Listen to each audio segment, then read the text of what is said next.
Nous sommes venus occuper, ce n'est pas dans le but de saccager ou de gaspiller tous les terrains. Nous sommes venus avec nos doléances. Nous sommes venus pacifiquement chercher, avec l'accord de l'administration, nous demander à être reçus au ministère de l'Immigration. Et les chercheurs ne vivent pas dans une tour d'ivoire, mais sont des citoyens engagés. C'est pas ce qu'on croirait, hein. L'occupation, c'est un rapport de force. C'est tout. Mais c'est vrai qu'il y avait un problème au niveau de l'organisation, au niveau où c'était sur aucune des listes.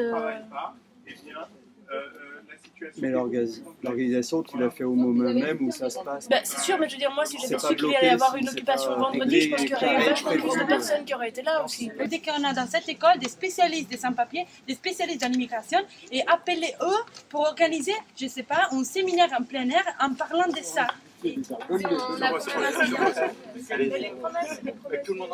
Voilà, justement, comme je le disais. Je vous remercie beaucoup.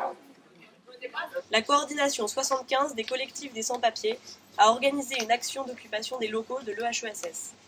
Environ 300 personnes, dont des femmes et des enfants, sont arrivées vers 10h le matin. Face à cela, la direction a décidé de suspendre les cours, de fermer les salles et d'interdire l'accès de l'école aux étudiants ainsi qu'au personnel. Nous avons été choqués de voir des dizaines de camions de CRS arriver devant notre école suite à un appel de la présidence délocalisée à Bruxelles. Dès lors, plusieurs questions se posent. Pourquoi les sans-papiers font-ils l'objet d'une exposition dans le hall de la MSH?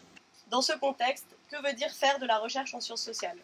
Nous avons décidé de passer à l'action supérieure, c'est-à-dire l'occupation.